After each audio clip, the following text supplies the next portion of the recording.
All right, today we're diving into the life of one of history's most, let's say, radical thinkers, Diogenes of Sinope. His philosophy is just as challenging now as it was over 2,000 years ago, and it all starts with a simple, provocative question. And this question, right here, it cuts right to the chase. It gets to the very heart of his entire philosophy. What if our modern ideas about wealth and happiness are completely backward? You know, for Diogenes, this wasn't just some thought experiment. It was the foundation of his entire life. So Diogenes was a philosopher in ancient Greece who took his ideas to the absolute extreme. And I mean extreme.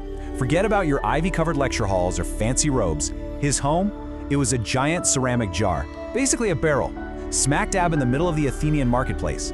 He wasn't hiding his beliefs. He was putting them on full display for everyone to see. Okay, so picture this. It's the middle of a bright, sunny day in Athens, a super crowded city.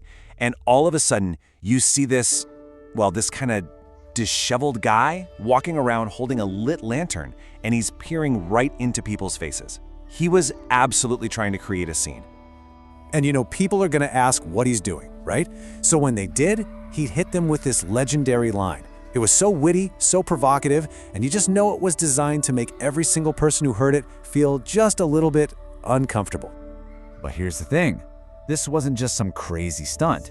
The lamp, it wasn't for seeing in the dark. It was a symbol. What Diogenes was really saying was that society as a whole was operating in a kind of moral darkness. It was rewarding all the wrong things. How you looked, not who you were. Social games, not the actual truth. And that brings us to a huge part of his philosophy, a total, complete rejection of materialism. Diogenes had this belief that sooner or later the things you own, they end up owning you. There's this other story that just nails this point perfectly. For a while, one of the only things Diogenes actually owned was a simple wooden cup. But that all changed one day. He saw a little kid cupping his hands to get a drink of water from a stream. And in that moment, it just clicked for him. He realized that even his one simple cup was an unnecessary luxury. So what did he do? He chucked it. He just threw it away, recognizing that nature had already given him the perfect tool. I mean, his commitment to getting rid of anything non-essential was just absolute. And this gets to the core of his idea of radical simplicity. For Diogenes, every single thing you want but don't need, it's like another chain you're wrapping around yourself. It just complicates your life, it clouds your judgment, and at the end of the day, it makes you weaker and a whole lot less free. Now, this simplicity, it fueled his next big idea. A kind of honesty so brutal that, yeah, it was often pretty offensive. But for Diogenes, this wasn't about being cruel. He saw it as a moral necessity. You see, he looked at social graces, being polite, and he didn't see kindness. He saw a conspiracy of silence, a way for people to avoid facing uncomfortable truths about themselves and their society. He basically believed that being respectable was just a fancy disguise for being afraid. And here's the crucial link between his simplicity and his honesty. Think about it.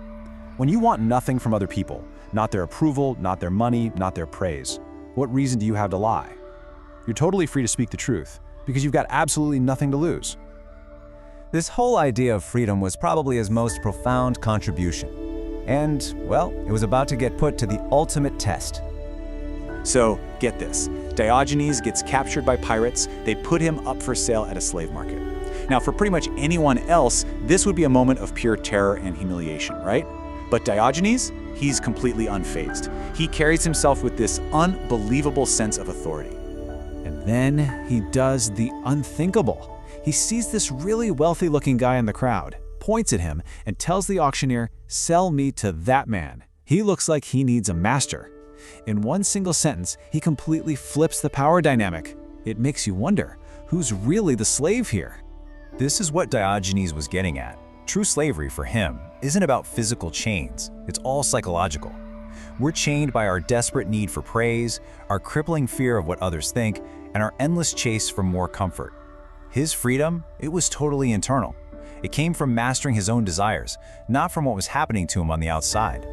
Which brings us to probably the most famous story of them all. The moment when Diogenes' philosophy came face to face with the most powerful man in the entire known world. Alexander the Great, the conqueror of nations. He actually sought out this strange philosopher living in a barrel. And he finds Diogenes just, relaxing in the sun. With his entire army behind him, Alexander stands over this man who has nothing and offers him anything he could possibly desire. And Diogenes' response? Wow. It is one of the most powerful lines in all of philosophy. He just looks up and says, "Stand out of my sunlight." I mean, think about that. He asked for the one thing Alexander's power and wealth couldn't give him, but that his very presence was taking away. In that one moment, he proved that the man who wanted nothing was actually more powerful than the man who had everything. And that really reveals the whole point of his life. Look, Diogenes didn't expect everyone to go live in a barrel. His life wasn't a prescription, it was a mirror. He lived in this super extreme way to force people, to force us, to look at our own lives, to question what we value, and to see just how absurd some of the things we chase after really are. And that's the question his mirror forces us to ask ourselves, even today. What invisible chains are we wearing? What do we believe, not because it's true, but just because we want someone else's approval? It's a powerful, really uncomfortable thought, and it's the enduring legacy of the man who owned nothing, and because of that, truly had everything.